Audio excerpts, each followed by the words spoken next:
Welcome everyone, and thanks for all the feedback that's coming in, and we're enjoying those questions. And this morning we've got one that I think is really, something that is important for every business owner to understand the answer to.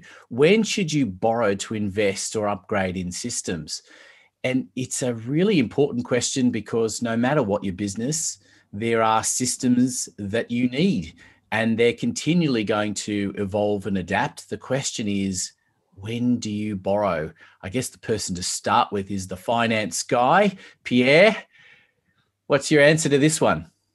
Thanks very much, Anthony. Look, I think it's actually a really good question, and it's very pertinent at the moment. A lot of businesses have been expanding they've been forced to expand that, call it upgrading their systems, and especially with remote working, where in the past, if a system was locally stored and locally hosted, it was easy because everyone was in the office. With COVID and remote working, a lot of businesses have been forced to upgrade both their IT systems as well as access and those things. So I'm happy for the IT side to refer to the experts in that side of things. But in terms of the actual finance itself, I think we need to distinguish between two different levels. There's the investment in required IT infrastructure, but then there's also potentially optional. Do we want something nicer? Do we want something better? And then the key comes in about why we're doing it and how are we going to finance it. So I think at this point I'll pass over to Yuri. He's got something to add to us for us.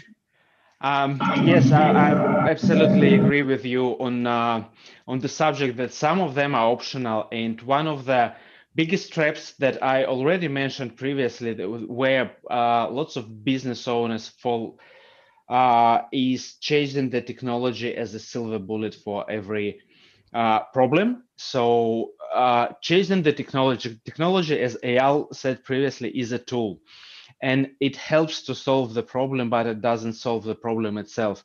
And before jumping into investing into new technology, it requires a solid process establishment and resolving underlying problems before applying the technology. Yeah, I think the important thing here is to understand whether the technology or systems you're looking to invest in are actually worthwhile. Because you want to make sure that they're actually going to achieve the outcomes you want. And I think it's also important along that front to understand how much time and resources are going to be involved in your part in getting to the point where it is actually generating more money. Of course, sometimes you are forced to do these things, but El, you've got a lot of experience with technology and systems. Where do you stand?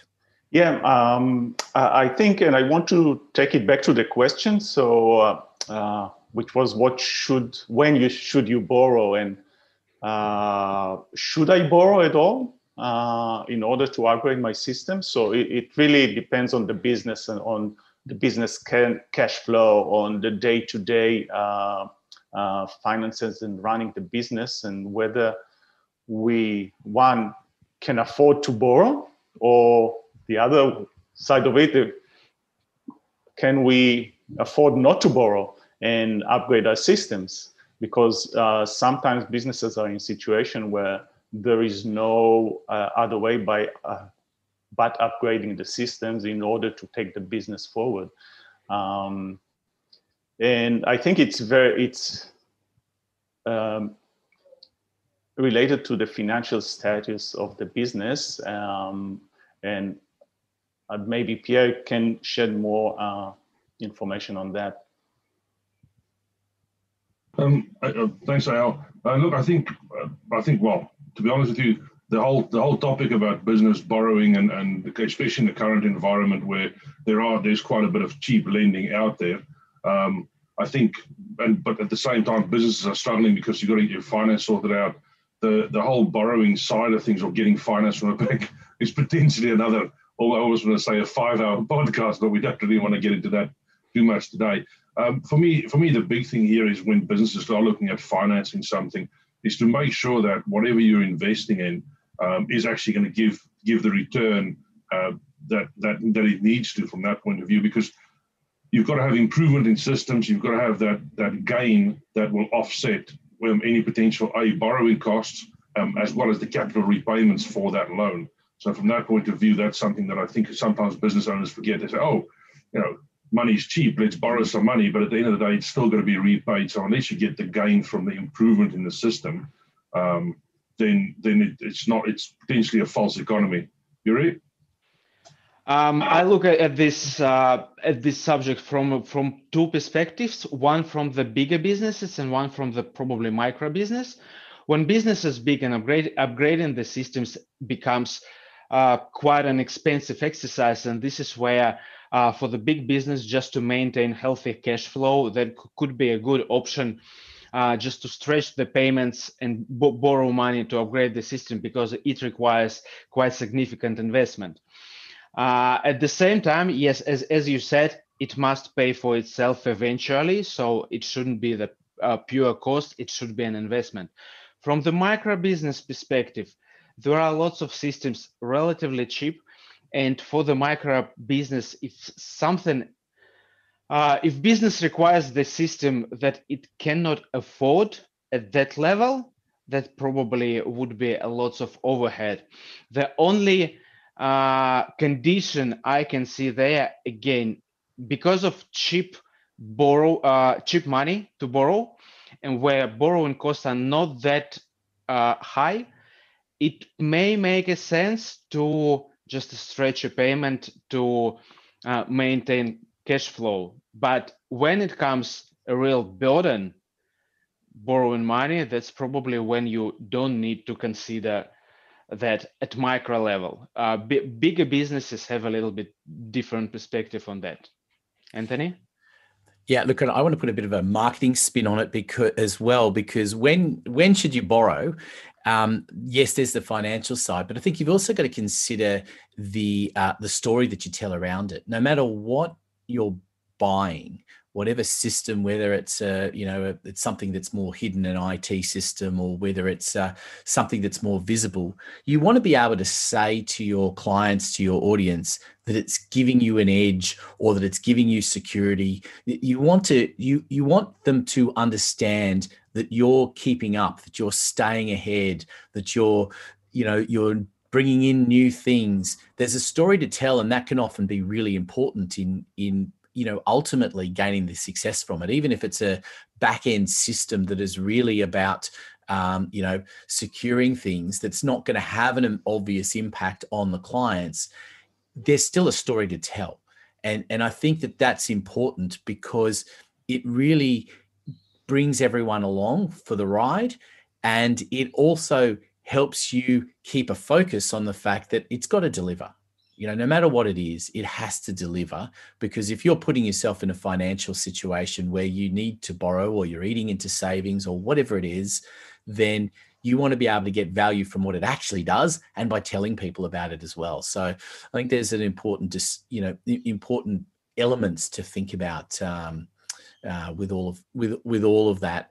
And it's never an easy decision. And I think the one thing that we should say that we've kind of talked about before is that don't make the decision on your own. Like, that is a really critical thing. Going it alone on a decision like this is often fraught with danger, Pierre. Very, very true, Anthony. Thank you for raising that. I think it's one of the elements as business owners we sometimes forget is that a lot of systems touch different areas of the business. If we just look at one specific area, we can sometimes lose focus. So if we're installing a system, and especially if we're going to look at borrowing money, because it does create an additional amount of risk, we need to make sure that we improve as much of the business systems. And if that system can deliver benefit to marketing, to HR, to operations, to sales, from that point of view, the onus then on the business owner is actually a bit easier to make that decision. So, Eyal? Yeah, I think that another thing is the direct and indirect outcomes or benefits of investing in systems. And sometimes it's even when we invest, whether we borrow or not, we have direct results that we can see and we can measure. Sometimes we have, usually we have indirect results and benefits, which it's very hard to measure. And I notice sometimes it's even the indirect results are sometimes bigger than the direct ones. So we need to be aware of that and count that in when we're looking at whether to borrow or not as well. I can also second on the point that Anthony raised. The business owner's role usually, especially in the beginning, is very often a lonely job, which doesn't make it much easier. And I believe we've all been there, and having a second opinion on our finance, on our need to invest and upgrade the system, having another opinion and maybe even external opinion, that would help massively to assess the need of both parts actually of the upgrade and borrowing. I think, just to wrap things up, I think it's a big area of this, and it can be, even when you're in larger companies, sometimes the CEO's pride can get in their way of actually asking the right questions of the right people, whether they're internal or external. But I think it is a really important thing. There's a lot to consider when to borrow, and it isn't a decision that you should make on your own. If anyone's got any particular questions that they want to fire at us, please make contact, including maybe there's some specific systems or things that you want us to give us some feedback on. We can certainly lend our various expertise to that. All right, we look forward to hearing from you next time, and we hope you'll tune in for the next episode.